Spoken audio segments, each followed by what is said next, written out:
Hello, welcome back. Hope you enjoyed that break and had the chance to network online with some of your colleagues.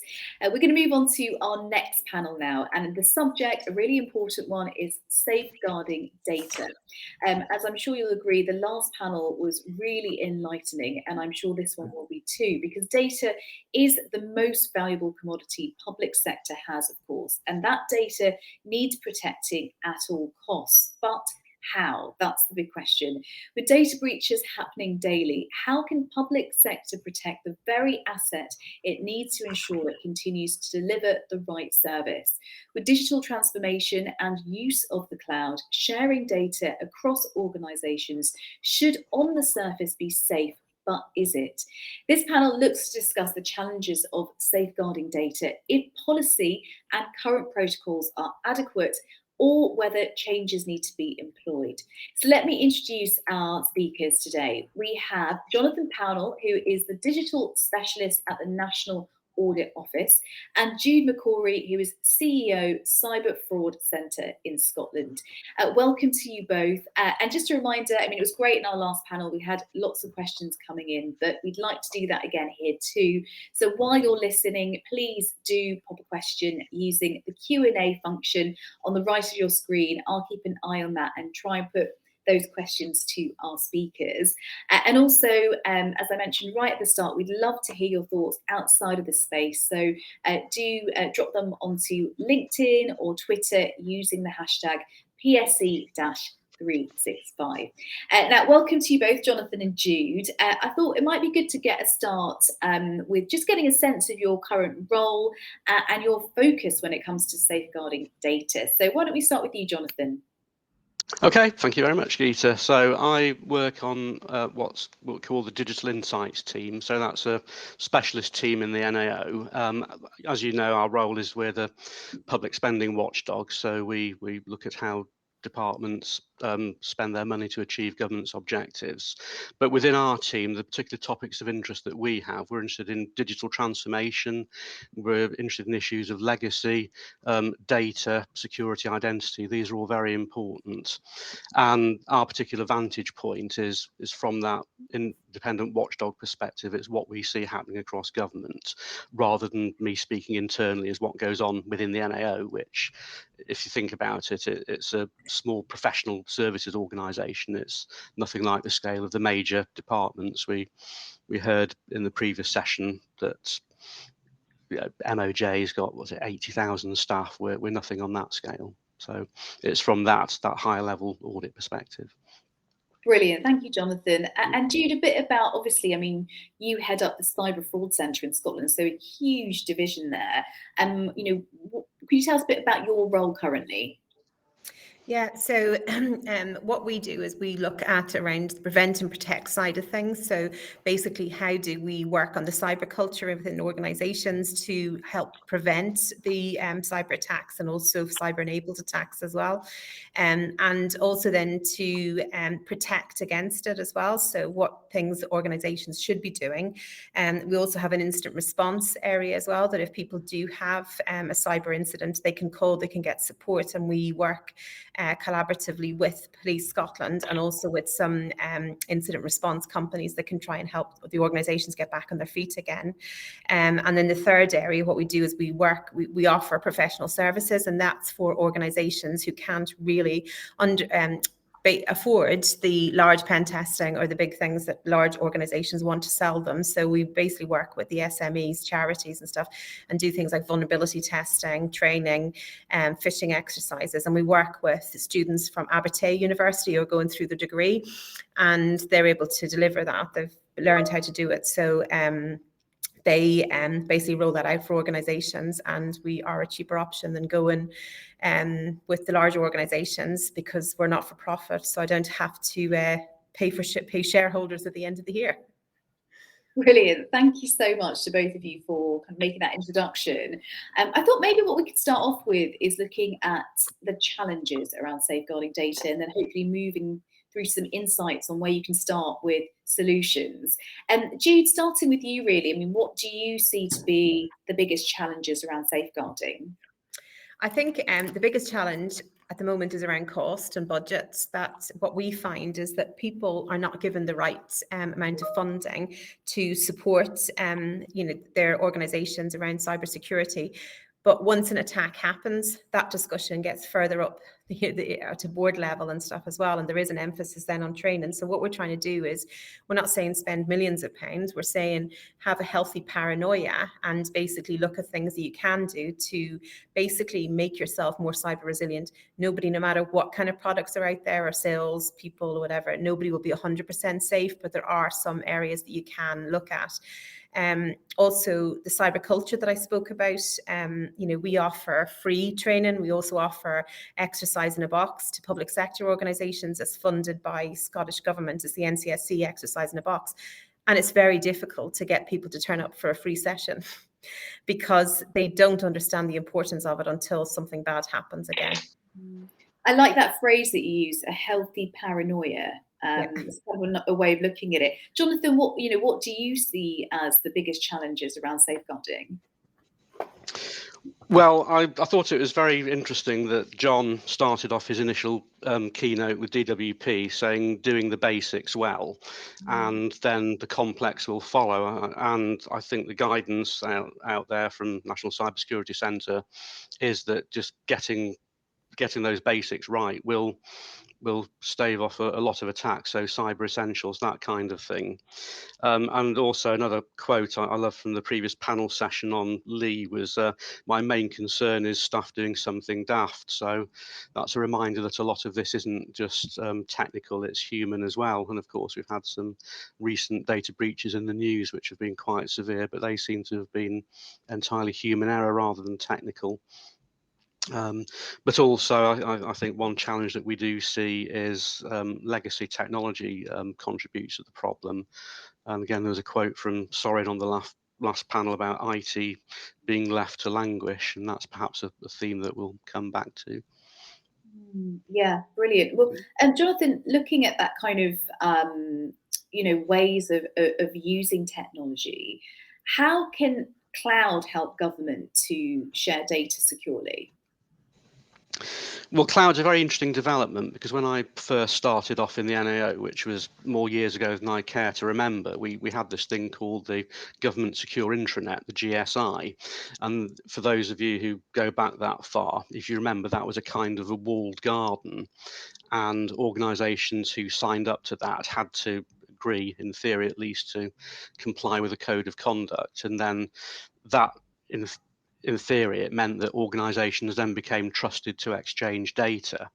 And then gradually we saw that evolve into the PSN, and then more to the internet is okay and using cloud. But I think the thing with cloud, what it's absolutely key to understand is that it's not a silver bullet if it's not done right. The most important thing in cloud is it can be secure, but it's absolutely vitally important to understand where the organization's responsibilities begin and the cloud provider's responsibilities end. AWS have this fairly well-known model, security of the cloud versus security in the cloud. So the analogy is like a building, isn't it? It's say some flats or apartments. The landlord will provide the gates and the doors and the locks and the entry phone, but it's your responsibility not to open that door to anybody you don't recognize, and don't leave the windows open at night. So, and the other thing with cloud is it introduces a lot more possibilities for configuration slip-ups. There's a statistic by Gartner, and it is in the public domain somewhere, that they predict that in the next few years, over 90%, I forget what the exact number is, of security breaches in the cloud are going to be configuration slip-ups by the customer rather than technical failings in the cloud itself. So I think with cloud it can help, but getting the configuration right is just understanding what needs to be secured is absolutely vital. Yeah, great, Jonathan. And do you have anything to add when it comes to cloud as a technology? And what we do is we don't really offer solutions around technology. We don't recommend any solutions. We're not here to promote anything that's there at the moment. We basically look at what the basics that Jonathan spoke about earlier on, so getting those right. And it's up to the organisations then to basically work with suppliers and to get the right technology then for them. So I would more concentrate on the things around cyber essentials, exercising, training, and also I suppose as well having a good incident response plan, but not just having a good incident response plan. How do you test that, and have you tested it? The amount of organisations we've worked with, and they on paper and in theory, and hopefully on paper, they have their incident response plan, because if they don't, that would be on the system as well.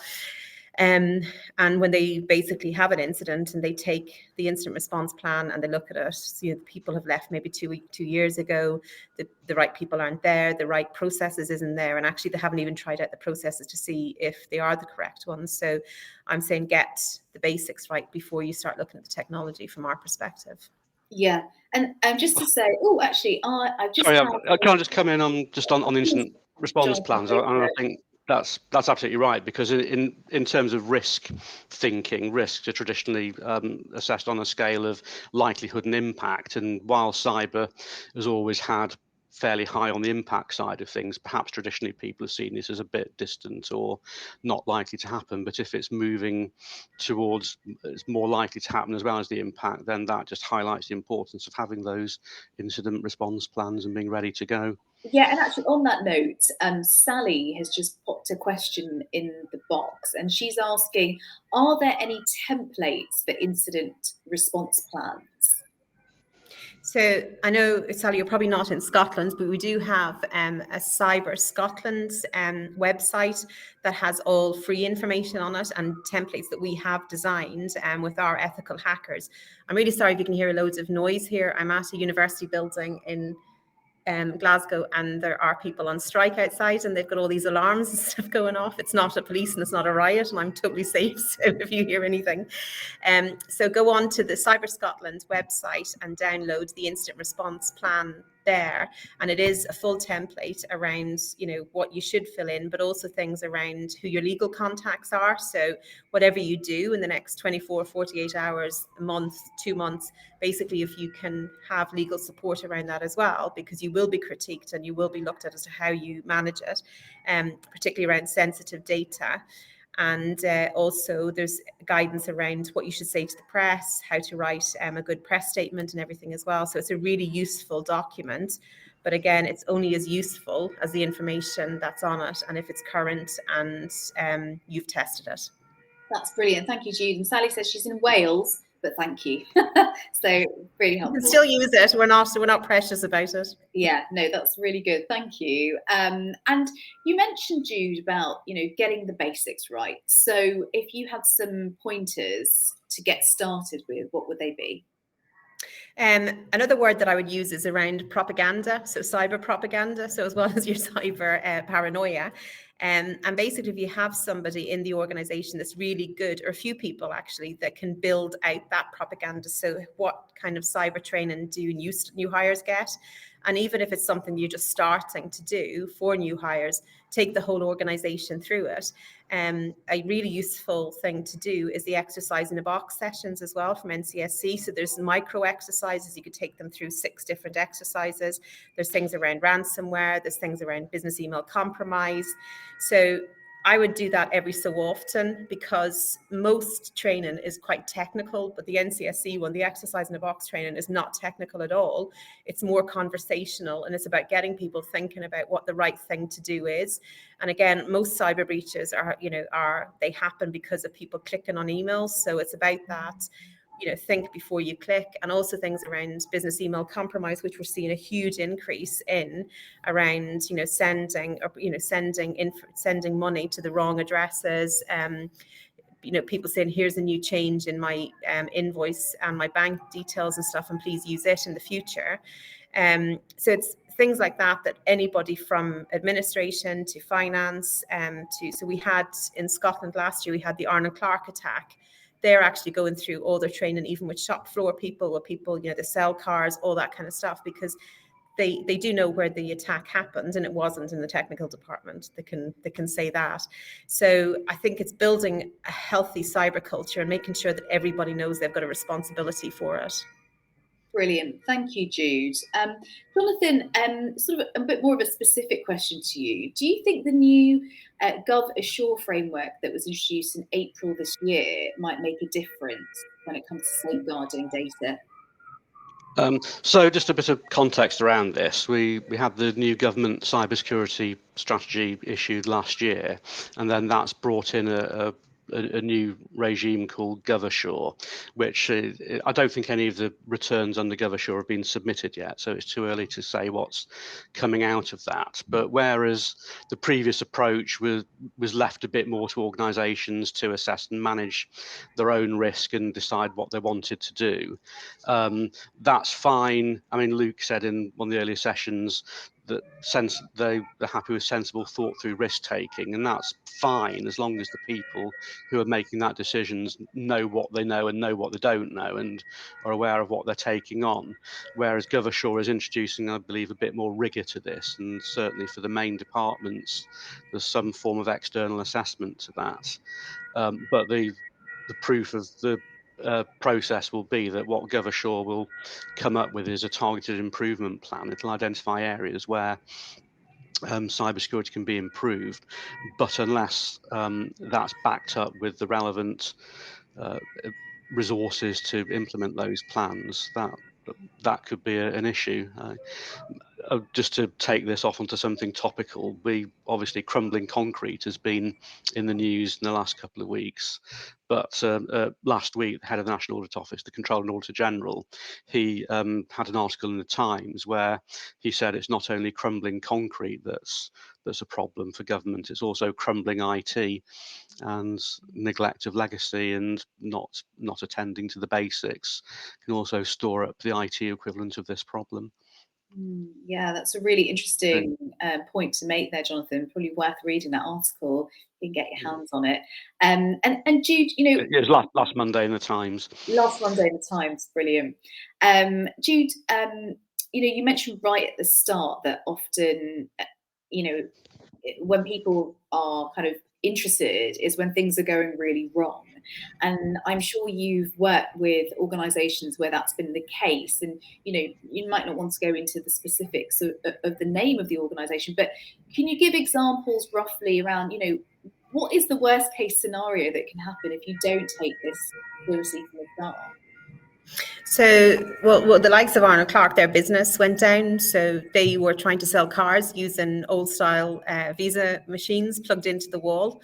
They didn't have to go as far as, for anybody who's as old as me, as the ones that you have to slide over and back. So they were able to use still some sort of digital technology, but not attached to their mainframe or to their networks. The other thing, basically they didn't know who had servicing to do in their cars. They didn't know who owned the cars that were in the car parks. They didn't know, basically when it came to their end of the year accounts and stuff, they basically lost everything. Employee details. And the good thing was that employees were paid the week before Christmas. So they had a month to get payroll sorted back out again.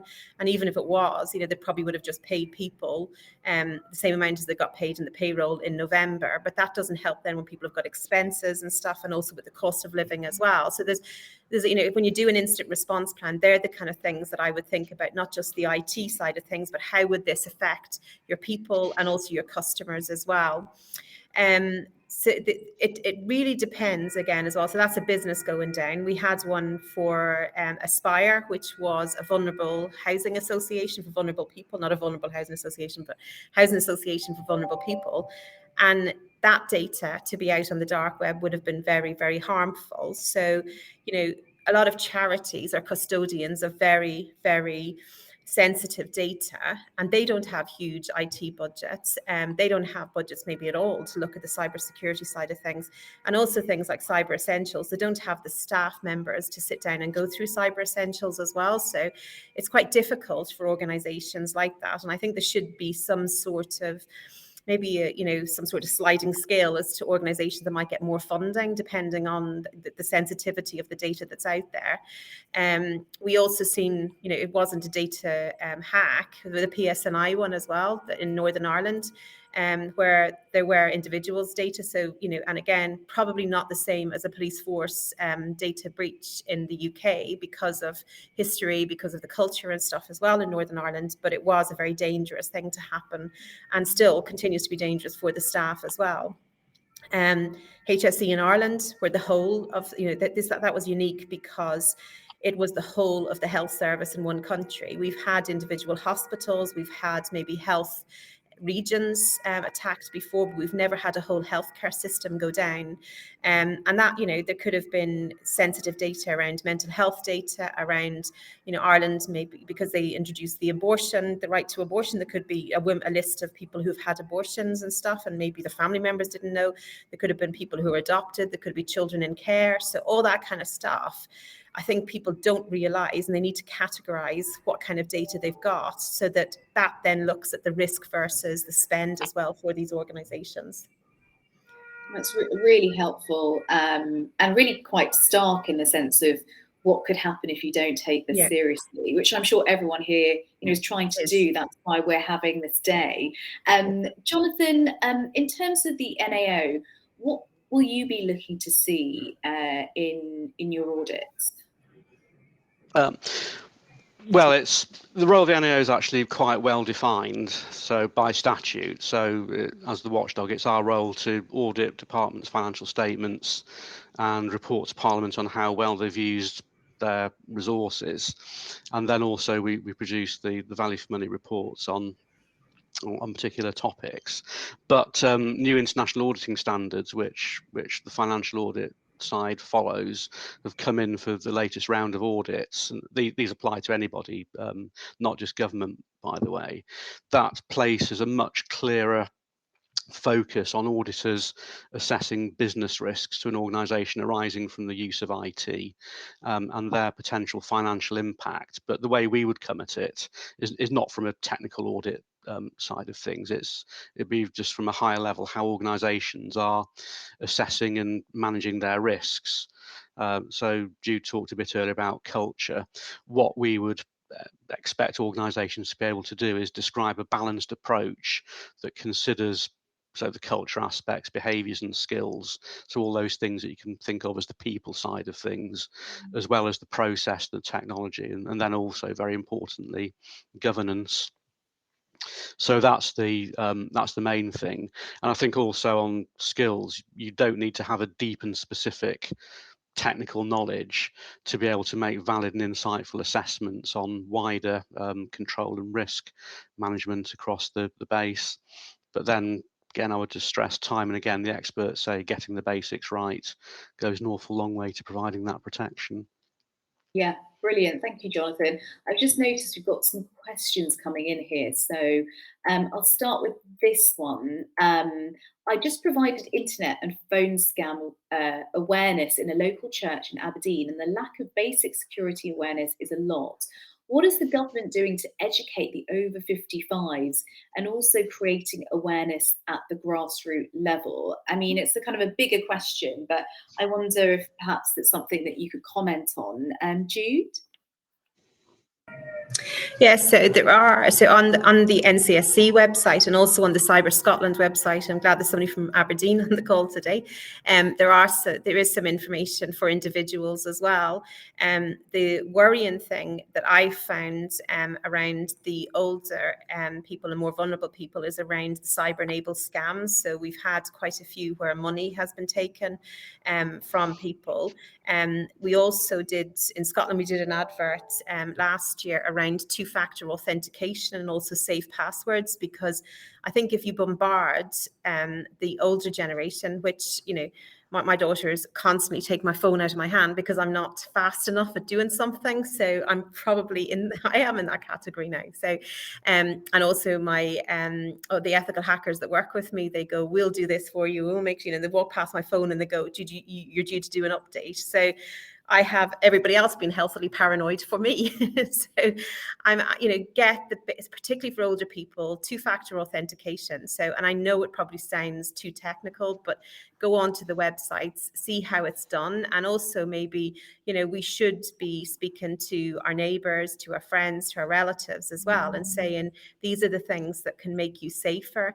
And also things around, don't trust a call that you get in saying that they're from your bank and, we think you're under attack. Put the phone down and call back your bank. And also sometimes these people will call you at a time when they've called your bank and it's, really busy time. So it could be like 20, 25 minutes to wait. Don't do anything. A bank would never ask you to move your money into a safe account. And also then password security. So things like password manager. If you can do demonstrations like that for older people as well, and just have the conversation with them every so often and say, if somebody calls you and asks you, could you do this or could you do that, call you and find out. Or the other one is, if something sounds too good to be true, particularly around investment scams, it usually is. So if the interest rate is very low in savings all around the world, then nobody in a crypto scam or whatever can offer you 30% return. So it is too good to be true. So just things like that. Ask them to pick up the phone. We all need to do it. I question everything. If somebody sent me something from Marks and Spencer's as a gift, and I get a text to say there's going to be delivery, I go, I never ordered anything from Marks and Spencer's, and I press no. It's like, somebody has sent me a nice gift and I don't believe that that's happening. So it's, or sometimes, people say, I'll never be caught. There will be a day where we will be caught, because we're all busy. There's so much information flying around about everything. We've got emails, we've got texts, we've got WhatsApps, we've got our work email, we've got everything. So it's very hard, and particularly for older people, to keep on top of everything that's happening. Brilliant. Thank you so much, June. I'm just conscious we're coming to the end of this panel. So I'm just going to throw this one question to you, Jonathan. Sally says, should we have cybersecurity as part of a yearly financial audit?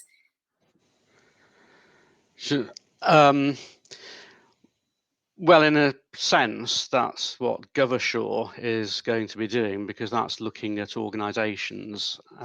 So, I mean, always the question is who is doing this and what assurance are people getting? And I think one of the things I mentioned, NAO produced a information security and cybersecurity guide for audit committees, and we did put an appendix in there about different sources of assurance that are available to organisations. But it's quite important to understand what they do and don't give you. So, for example, ISO 27001, that's quite widely regarded as a good thing for an organisation to have, but that of course is a information security management standard. It's not actually a technical standard.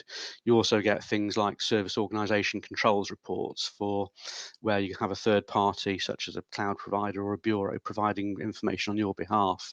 But it's important to understand what those actual assurances are.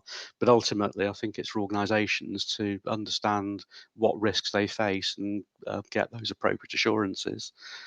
That's brilliant. Thank you so much. And thank you for those questions. I'm going to wrap up, but I just wondered if you had some parting words for those of us who are here today when it comes to safeguarding data. If you could sort of sum up the most important priorities for you. Jude, starting with you. There's no such thing as a stupid question, is probably, or a silly question is probably one of the things that I will part with. If anybody on the call here wants some information for themselves, but also like that lady in Aberdeen, for people that she works with in the church in Aberdeen, please reach out. There's lots of good information out there, and maybe that's an issue, that there's too much information. So what exactly do we need to share, and share it in a very simple format, I think, because I get bamboozled with technical information. So the simpler the better, and I'm more than happy to do that. I'll put my we can share my details. I'm on LinkedIn as well, if anybody's on LinkedIn, but for people who don't have that, we'll get my details sent out, and more than happy to help anybody. And because you're on this call, I think you're taking it really seriously, and the more people that do that, the more resilient of a nation we will be. So thank you very much for pulling this all together, and thank you all for attending as well. Thank you, Jude. And also, if anyone wants to email the Cognitive Publishing team, I'm sure that they will forward on those questions to Jude as well. Jonathan, final words really, your message. Well, some of the getting the basics right is actually quite unglamorous. It's just long, hard work, but keep going on those basics. Just keep plugging away at things like legacy systems, understanding what data you've got, where it's held, what you need to protect. Keep going. Brilliant. Thank you. And Jonathan, we'll be inviting you back for a keynote in a little while. So thank you for rejoining us later this morning. We're going to take a break now. Thank you to Jonathan and Jude for that really insightful discussion on safeguarding data. If you haven't already explored our PSE 365 platforms, do check out the digital marketplace and also the speed networking function during our break. Our next session will be at 11:35, which is about learning from experience. So we'll see you then. Goodbye.